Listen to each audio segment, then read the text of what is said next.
Hi, I'm Phil Vincent. I am one of the co-authors with Mike Corrigan, sitting next to me, and Doug Grove of Multidimensional Education, a common sense approach to data-driven thinking. One of the areas that we really emphasize is getting parents involved in the life of the school. And Mike, what are some of the strategies that we could do to help get parents involved and help us build that good school parent community? Yeah, you know, when we were writing the book, we thought about putting all types of different strategies in, but as with anything, you know, often someone's figured out how to do it better than you're already trying to figure it out. And some great research was done by Epstein on how to get parents involved, and I found her 6 different approaches to be unique and right on target, and it might shock some of the categories I think people want to disagree with, but I don't know if I necessarily do. So for instance, like the one that's kind of controversial, I think at times that people have a little resistance to is she suggests that we can help them with parenting. You know, so what can we do to get them to come in? Well, you know, believe it or not, we can hold courses or after school, you know, workshops or sessions on how to help them in parenting.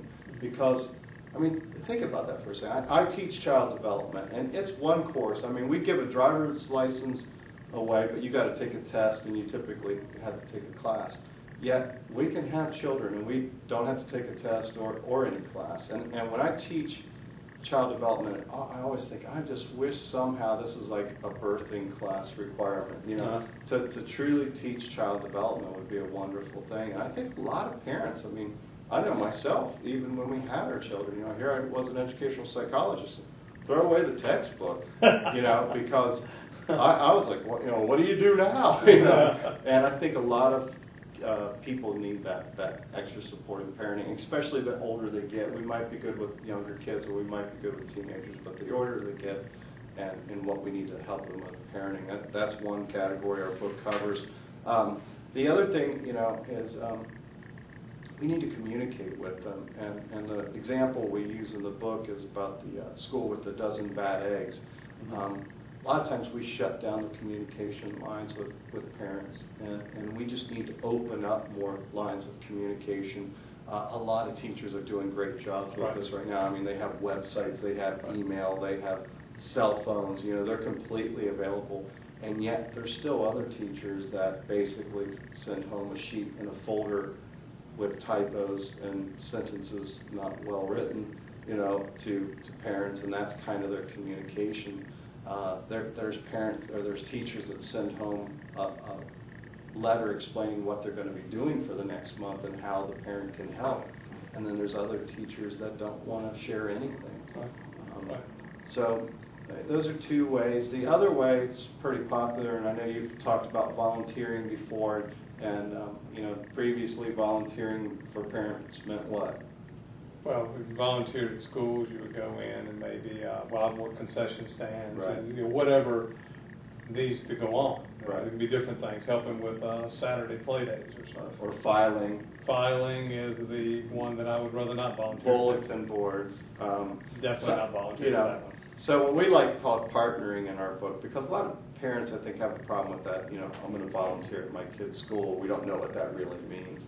But I think we need to open up more volunteering opportunities and look at what our parents can bring to the table, because we have parents that might know a lot about certain different aspects, and we have kids that are going to go out and cover a whole spectrum of careers. And instead of one career day where you go out with your dad, you know, if you have a dad or a mom, you know, bring them in and help them start teaching kids what they can dream to be, you know, and help them start being a part of that. I mentioned earlier the learning at home. We need to help them with that. So many parents aren't sure how to tutor, aren't sure how to help their kids with their homework.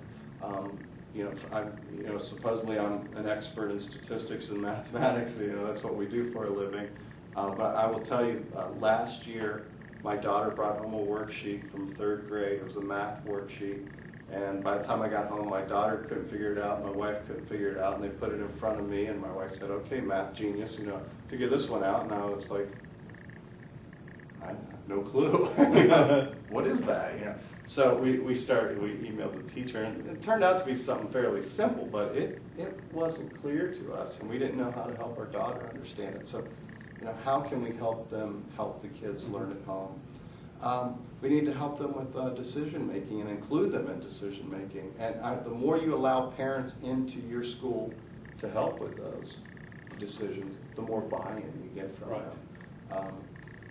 We want to collaborate with the communities as another avenue in the last part that Epstein covered.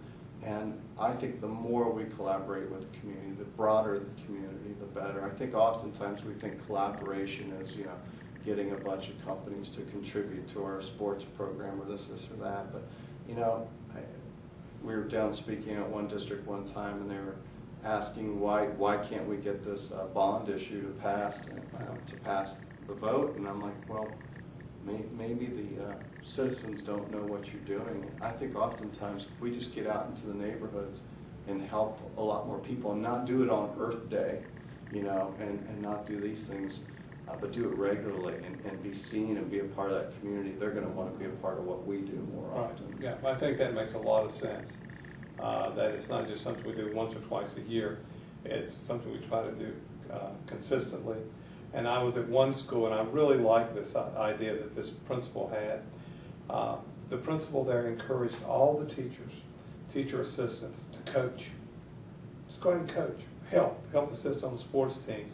But it would be nice if you could wear our T-shirts sometimes when you go there. It would be nice to let people know the job you have and what you do. And he was convinced that by doing that, it brought more parents into the school because they had a different perspective of the teachers, teacher assistants, school psychologists, social workers, simply by encouraging people, let's coach. And even one thing that was interesting, if you needed to leave a little early one day, the kids are already gone, go ahead and do that because what you're doing is important. I just thought that was pretty nice. Yeah, I think we could do a lot more. I mean, we're already, teachers are so, there's already so many demands on, so how much time do we have? And it seems like such an investment, but I think what we've got to remind folks of is there's a payback. Right. There's a benefit at the end of that investment, and your life becomes a lot more enjoyable, and your scores become higher, and the pressure reduces when we get parents involved with the kids' education. Right. Mike, thank you, and thank you folks for listening. Thank you. Get the book, Corwin Press, please.